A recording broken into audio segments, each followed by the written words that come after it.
Olá, meu amigo e amiga. Para você que ainda tem relacionamento com aquela pessoa que se declara como bolsonarista, às vezes até dentro da nossa própria família, da nossa casa, né? Eu leio muitos comentários de vocês aqui que, hora por outra, aparece alguém fazendo um tipo de declaração como essa.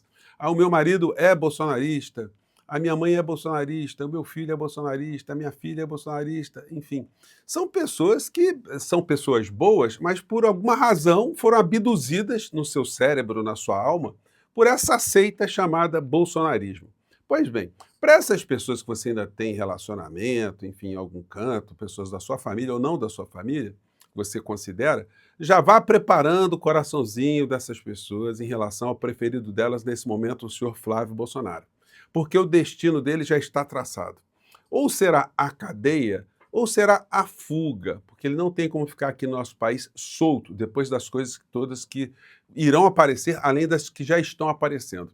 Muitos iludidos na internet, muitos formadores desse mundo paralelo, estão nutrindo falsas expectativas nessas pessoas que a grana que o Flávio Bolsonaro tomou do Vorcaro não tem nada demais, que isso aí o Vorcaro não vai delatar, se delatar vai dizer que foi uma conversa de amigos, enfim, mas isso não vale para o direito, o que vale é a realidade.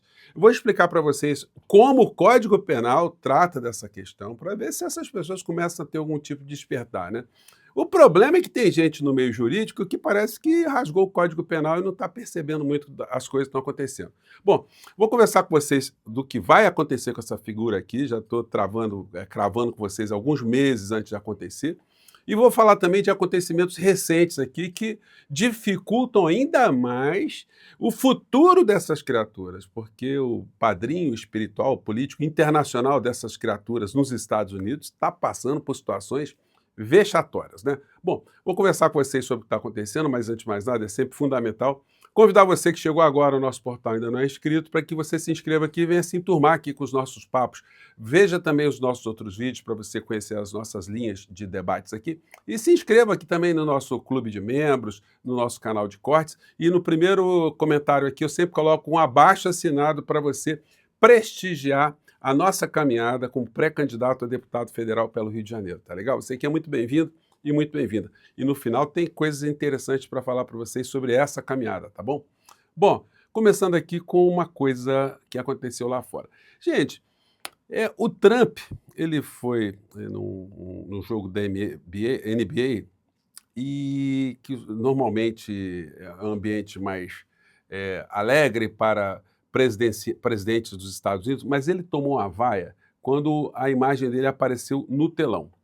Só que os veículos de comunicação, de um modo geral, eles não deram um enfoque muito adequado, né? Coloca essa foto assim meio estranha, então você está assistindo, você não tem noção do tamanho da coisa. Vamos pegar aqui a imagem do UOL, que foi reproduzida por vários veículos no mundo inteiro. Vamos lá. Aí, quer dizer, estava a pessoa convidada para cantar o hino dos Estados Unidos ali, a capela, e muitas imagens nos telões. A imagem do Trump não estava aparecendo. Agora nós estamos vendo a imagem do Trump. Mas, de repente, quando o público vê a imagem,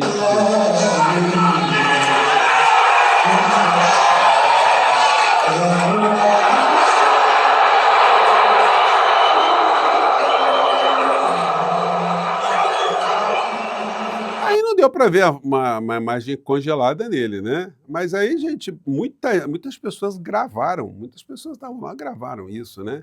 Aqui é um outro ângulo que dá para a gente ver de uma forma diferente. Vamos ver.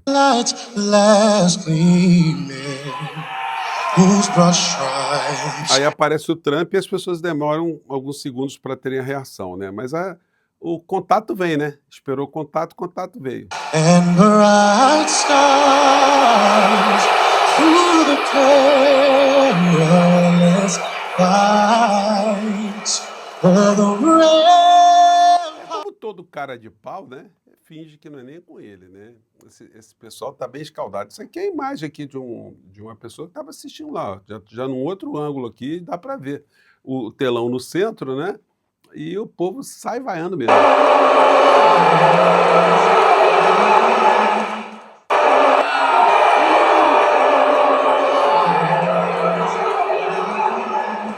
Gente, foi um negócio negócio estrondoso e repercutiu muito fortemente nos Estados Unidos, porque até em locais públicos, onde estavam sendo exibidos alguns telões, as pessoas, quando viram a imagem também, saíram vaiando, né?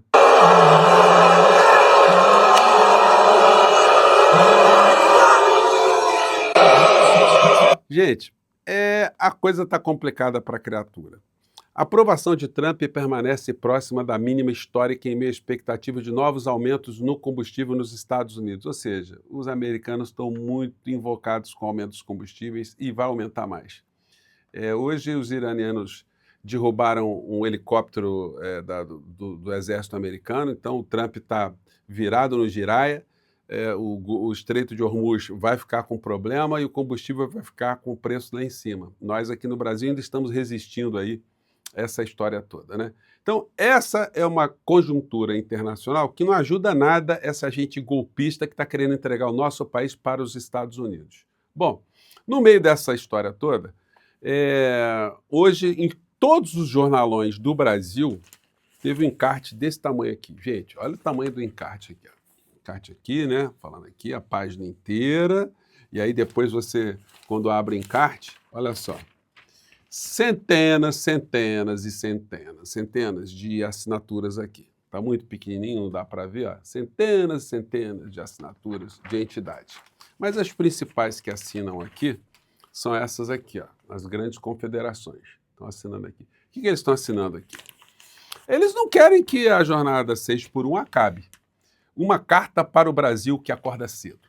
Então, uma carta por várias entidades patronais, mandando uma cartinha para os trabalhadores, preocupados com os trabalhadores. Eles são muito preocupados com os trabalhadores. Até, do modo romântico o negócio aqui. Uma carta para o Brasil que acorda cedo. A vida não bate ponto do mesmo jeito todos os dias. Tem mês que o movimento bomba e o trabalhador consegue tirar uma boa comissão. Tem mês que a coisa aperta e é preciso correr atrás de um extra para fechar as contas. Tem dia que o filho fica doente, que é necessário sair mais cedo para levar o pai ao médico ou para ver a apresentação da filha na escola. Quem está na luta sabe. A vida real não cabe numa caixinha fechada. Hoje o Senado analisa a PEC 12 do trabalho flexível. Mais que uma alteração na Constituição, ela é a chance de finalmente colocar a decisão na mão de quem move esse país. Você, trabalhador brasileiro. Olha só, gente, isso aqui é uma das coisas mais vagabundas que já apareceu no nosso país. E por que é vagabunda? Porque esse texto aqui dessa classe patronal, se eles estão defendendo isso, a flexibilidade, por que eles já não começam a aplicar essa flexibilização hoje nas suas empresas, nos seus setores? Porque não tem nenhuma norma proibindo, não. Ué, o empregador deixa o empregado sair mais cedo para levar o filho à creche? Ou é a lei que impede que ele saia? Não tem impedimento nenhum, então cada empresa pode estabelecer um sistema flexível desde que respeite a jornada máxima de trabalho, enfim, e o salário do trabalhador. Então, que conversa fiada é essa? Aí, quem está pilotando os interesses dessa classe empresarial é o Partido Liberal do senhor Flávio Bolsonaro, tendo ali o seu articulador econômico, o senhor Rogério Marinho, defendendo a tal PEC que freia o avanço do fim da jornada 6x1. Eu fui dar uma olhada, gente, no texto aqui da proposta de emenda do senhor Rogério Marinho, articulador econômico do Flávio Rachadinha. No parágrafo 4º dessa PEC, ele diz o seguinte: mediante previsão de um contrato individual de trabalho, a jornada de trabalho poderá ser flexível, respeitada a jornada semanal máxima que trata o inciso 13, observado no parágrafo 3º. O que acontece? Olha, a jornada é flexível, desde que respeitada as 44 horas semanais. Eles estão de sacanagem. E aí é o seguinte, quando você vê a consulta aqui na página do Senado, aliás, vou falar uma coisa para vocês, hein? Para achar essa lei foi um parto, viu, aqui na página do Senado, essa PEC. Tem uma consulta pública aqui, se você é a favor ou não da PEC do Rogério Marinho, essa do trabalho flexível. Está uma goleada aqui, ó. 113 mil votos contra e apenas 8.740 a favor. Gente, isso é um negócio escandaloso e infame aqui, ó. Tá aqui as duas criaturas aqui. É o que o senhor Flávio Rachadinha está defendendo, né? é que a modernização. Olha, gente, é muita gente cara de pau, né? Enfim. A situação do Flávio Bolsonaro, gente, está muito enrolada. Eu já mostrei para vocês hoje mais cedo que essa Karina da Gama, ela, quando for presa, porque não vai ter jeito, gente, ela vai acabar sendo presa. Quando ela for presa, aí tem que cuidar muito dessa figura e tem que haver um sistema de segurança, inclusive, para preservar a vida do Vorcaro. O Vorcaro também, ele está lidando aí com uma Orcrim que tem conexões aí há muito tempo com gente que matava a gente, né? O senhor Flávio Bolsonaro sabe do que eu estou falando. O gabinete dele era lotado de gente que tinha a folha ali corrida em homicídios, né? Enfim. Assessores de Flávio Bolsonaro prevêem ligeira queda dele na nova Quest. É o que vai acontecer, não tem como segurar a onda, não. Gente, se nós tivéssemos uma comunicação no governo Lula muito boa, né? Olha, muitas coisas que estão acontecendo hoje poderiam estar muito mais potencializadas para desgastar essa figura e o presidente Lula mais resguardado, mais tranquilo. E aí a gente é obrigado a se deparar com esse tipo de pesquisa que a gente não sabe, né? Como é que essas pesquisas são feitas. Mas vem assim, Poder Data, 47% dos eleitores veem piora da corrupção sob Lula. E vem cá, mas qual corrupção que tem no governo Lula? Qual corrupção? Então, quer dizer, tudo que a pergunta é genérica e depois a conclusão que eles colocam é como se fosse uma coisa no governo Lula. Aliás, fala em comunicação, o jornal o Globo fez um negócio, eu não entendi, até agora estou querendo entender. Eles fizeram uma matéria de 3 páginas com o senhor Sidônio Palmeira, o ministro da SECOM. 3 páginas, gente, no jornal o Globo. Mas olha, vou falar com vocês, hein? Que prestígio, meu amigo Sidônio. Olha, francamente. Aqui, ó, uma página aqui. Aqui tem mais. Essa outra página aqui, ó. Que beleza, né? A página aqui também falando, aqui uma página longa falando. Aqui do outro lado também, página longa também. Uma maravilha aqui de entrevista, né? E você não extrai absolutamente nada de informação de 3 páginas, né? Absolutamente nada. Nada, nada. E é uma coisa meio esquisitona, eu estou apenas registrando aqui com vocês aqui. Essas coisas estão acontecendo que, olha, deixa a gente com o pezinho atrás em muitas atitudes que acontecem na comunicação, né? Que eu acho até inexplicáveis. E a gente é obrigado a aturar essas criaturas. Lula fica em desespero com péssima notícia explosiva. Os caras vão repercutir nessas coisas. Bom, aí a gente chega aqui no mundo dos alienados, né? Essa figura aqui, gente, pelo amor de Deus, falando coisas como essa aqui, eu sou obrigado a assistir isso porque isso atinge milhões de pessoas do bolsonarismo. E essas pessoas vão absorvendo essas coisas aqui, essas ilusões. Vamos lá. Ou não. Poder Data. 48% dos que dizem saber do caso Master culpam o governo Lula. 32% Bolsonaro. Aí entra um fator importante. O próprio menino Vorcaro. Quando foi revelado que Vorcaro havia financiado o filme sobre Bolsonaro, se gerou uma onda de questionamentos justos. Dinheiro roubado, né, minha filha? Todos queriam uma explicação. E a explicação foi tão simples que a narrativa derreteu em 10 dias. A explicação do Flávio Bolsonaro foi simples para você? Derreteu? Então, aí vamos, tem mais um trechinho aqui. Sim, o Vorcaro era o empresário que financiou um filme. Qual a contrapartida encontrada para se dizer que houve um crime? Então, não tem. Minha filha, enfim, você não é obrigada a conhecer o Código Penal, né? Mas o Código Penal está dizendo que o Vorcaro já estava dando a contrapartida. Não é que ele deu o dinheiro para receber uma contrapartida. Ele já tinha recebido dinheiro anteriormente, que foi o dinheiro roubado dos servidores da Previdência e de vários outros municípios e estados. Então, ele estava pagando. O crime de corrupção já está absolutamente materializado. O que o Vorcaro vai dizer ou vai deixar de dizer não tem a menor importância. A Polícia Federal, aqui a gente não vê, né? Mas eles têm o PowerPoint deles lá, eles têm um quadro que eles vão colocando as figurinhas, vão colocando todo o esqueminha aí dos personagens. O dinheiro sai do fundo de previdência, depois de trambique, obviamente, de tráfico de influência.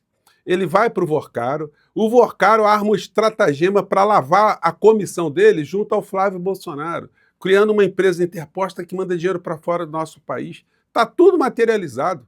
O Vorcaro ele pode dizer, olha, eu dei esse dinheiro porque eu achei que ia para a Madre Teresa de Calcutá, iam fazer uma estátua de Mahatma Gandhi, de Martin Luther King, enfim. Ele pode falar o que ele quiser, Não interessa, o que interessa é o caminho do dinheiro, o propósito do crime e como teve participação de pessoas no crime. Então, gente, não tem escapatória, não. Ou é cadeia ou é fuga. E o Flávio Bolsonaro sabe disso. Ele está muito mais preocupado hoje em fugir do que qualquer outra coisa, né? E aí, para finalizar o nosso papo de agora, é só para dar aqui mais um feedback para vocês. Olha, nós no ranking aqui de vaquinha, de campanha participativa, nós já estamos na posição número 15. Gente, olha, muito obrigado. Olha, enfim, eu fiz no canal de cortes um vídeo explicando como é que é essa história da vaquinha, como é que isso funciona, como é que isso tá se dando. E eu quero aproveitar para agradecer a todos vocês que estão participando dessa pré-campanha. Eu acho que nós vamos poder fazer mais à frente muito mais coisas do que a gente já faz aqui com força nas mãos, né? Estou recebendo muita energia de vocês, tá bom, gente? Eu fico por aqui mais uma vez.